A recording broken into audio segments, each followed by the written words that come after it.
Political misinterpretation of the Syrian crisis. There are many proofs actually, but one of them is that, as I said in my statement, none of those ambassadors who took the floor, with the exception of one or two maybe, none of the countries represented in the Council, whether they are Arab countries or Islamic countries or others, have donated even $1 to the OCHA office to subsidize its plan of response to deal with the humanitarian needs of the Syrian people. If they were really honest and sincere, they would have at least contributed, even symbolically speaking, with a couple $100,000. But they didn't. They spent millions of dollars on smuggling weapons, on training terrorists, on harboring the terrorists on their own ground, in their own countries, by giving to the terrorists a ground to launch their military operations through the Syrian border with the neighboring countries. This is the first remark. The second remark is that those who took the floor and pretended that they were motivated by their feelings, urgent feelings to help the Syrian people, all of them focused in their speeches on the political sides of their minds, not on the humanitarian sides. You have heard yourselves that some of them attacked the president of Syria himself. And they were strongly and highly undiplomatic in their approaches. And that also reflects what they do have really in the background of their minds. Third, all of them are associated to the bloodshed in my country.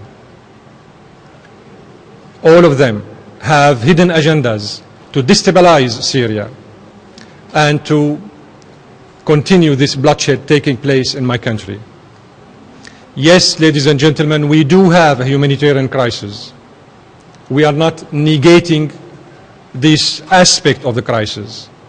And we need help and assistance from the so-called international community, if there is one, but not under the form of undermining the sovereignty of Syria and its political independence. If they wanted to help the Syrian people in the humanitarian field, they should stop mingling in our internal affairs, and they should stop smuggling weapons and harboring the terrorists and using the media as a weapon of terrorizing everybody in this public opinion. Helping Syria requires reading the map reasonably. And all those who took the floor and criticized Syria had shut down their embassies in Damascus, and they have no information whatsoever to provide them with the accurate information. All what they said is baseless, without any foundation, and not credible at all. Mr. Guterres said a few minutes before me that the most efficient way to help Syria would be to focus on the humanitarian needs inside Syria. Inside Syria. While some of my distinguished colleagues who came today to the Security Council came either under the instigation of somebody to fill the room with the new faces, or they came to beg for some money under the pretext, the false pretext that they would like to help the Syrian people. You don't help the Syrian people this way. You don't help stopping the refugees' flux from Syria this way. You help stopping the flux of the refugees coming from Syria across the border by not inciting violence inside Syria, by not helping the terrorists attacking the infrastructure in the country, attacking hospitals and schools, killing innocent peoples, attacking army and police officers. You do not help the Syrian people by giving haven, refuge to the terrorists in some of the neighboring countries of Syria.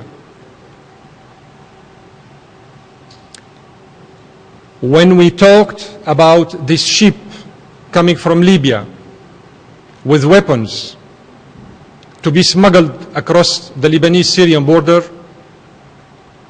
that was a reality, a fact. Nobody denied the fact. It was proven, and it was acknowledged and recognized by the Lebanese minister and by the Lebanese government. We don't have a problem with the Lebanese government. We don't have any problem with the Lebanese government. We have a problem with the political parties in Lebanon who are smuggling weapons through the border in an irresponsible way. This ship was followed by 7 other ships. And we know very well the identity of the senders. We know it very well.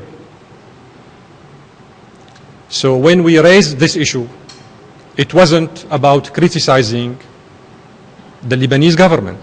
It was about drawing the attention of the Lebanese government that enough is enough. We have up to the neck with the issue of smuggling weapons through the border. The same issue applies to the Turkish government. Turkey hosts camps of training of terrorists. Turkey allows terrorist groups to undertake military operations through the border with Syria and guarantees to them a safe return to inside Turkey. So we do have a problem with the Turkish government, not with the Turkish people. Again, I'm in your hands. Ambassador, the Turkish minister called for the establishment of a safe zone, and it sounded like also a no-fly zone.